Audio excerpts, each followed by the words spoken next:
안녕하세요. 성경 통독을 돕는 바이블 가이드입니다. 여러분의 인생에 일생일대의 기회를 놓친 경험이 있다면 무엇이 있습니까? 그 경험만 떠올리면 그때 그걸 샀어야 했는데, 그때 거길 갔어야 했는데 등 아쉬운 감정이 차오르곤 하죠. 오늘 우리가 나눌 남유다의 18대 왕 여호야김은 기회를 잡는 데 능했던 사람처럼 보입니다. 그는 강대국 사이에서 자신의 이익을 쫓으며 외교적 선택을 했지만 결국 비참한 최후를 맞이하죠. 기회를 쫓는 그는 왜 실패했을까요? 오늘은 말씀을 태운 왕과 기회주의자라는 두 가지 키워드를 통해 여호야김의 생애를 살펴보겠습니다.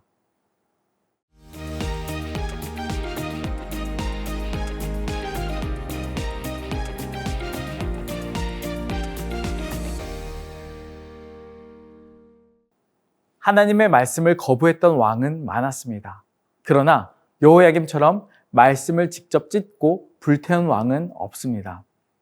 여호야김 시대는 여호야김의 아버지 요시야 때와는 달리 영적으로 매우 어두웠습니다. 그는 우상 숭배를 했으며 백성들을 착취하고 강제 노동을 시키는 등 많은 불의를 행했습니다. 나아가 하나님께서 보낸 선지자 우리야를 죽이고 예레미야의 경고마저 무시했죠. 하나님은 예레미야를 통해 지속적으로 여호야김의 회개를 촉구했으나 그가 듣지 않자 예레미야에게 자신의 말씀을 두루마리에 기록하라고 명하십니다. 그리고 그 말씀은 성전에서 낭독되었죠. 이렇게 하나님의 말씀이 성전에서 낭독되자 신하들은 두려움에 떨게 됩니다. 그리고 그 소식은 결국 여호야김의 귀에도 들어가게 되죠. 그때 여호야김은 자신에게 그 두루마리를 가져오게 하여 말씀이 읽힐 때마다 그 말씀을 칼로 베어 화롯불에 던져 태워버립니다.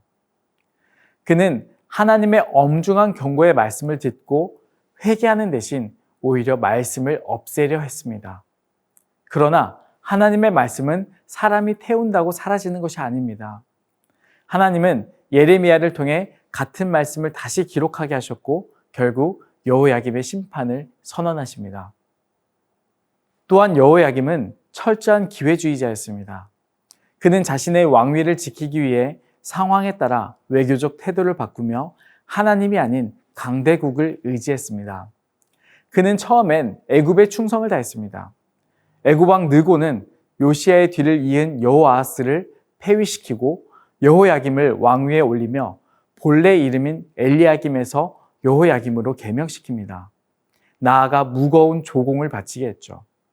결국 여호야김은 애굽의 꼭두각시가 되어 조공을 마련하기 위해 백성들에게 강한 세금을 부과하게 됩니다. 그러나 바벨론의 느부갓네살이 강력한 힘을 가지자 여호야김은 애굽을 버리고 바벨론의 조공을 바치며 충성을 맹세합니다. 하지만 3년 후 바벨론의 힘이 다소 약해지는 것처럼 보이자 그는 또다시 애굽을 의지하여 바벨론을 배신합니다. 그러나 그의 계산은 완전히 틀렸습니다. 바벨론 왕 느부갓네살은 직접 유다를 공격했고 그는 비참한 최후를 맞이합니다.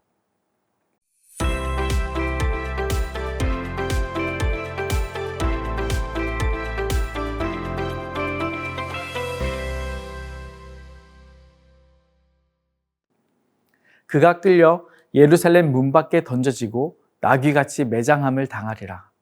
그의 시체는 버림을 당하여 낮에는 더위, 밤에는 추위를 당하리라.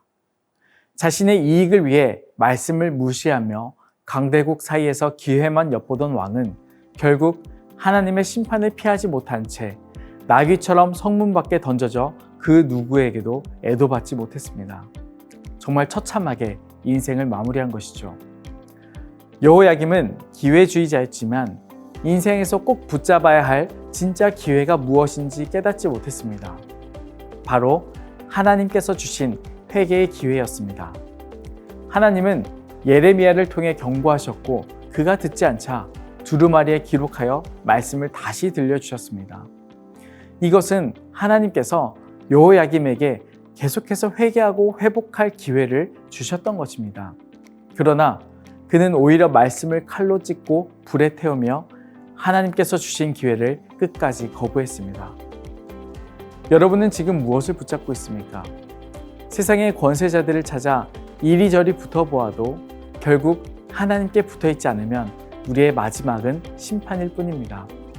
혹시나 내가 하나님이 아닌 다른 무언가를 의지하고 있다면 다시 돌아오라고 부르시는 하나님의 말씀이 일생일대의 기회임을 기억하고 회개하여 긍휼을 베푸시는 하나님의 손길을 경험하게 되길 간절히 소망합니다.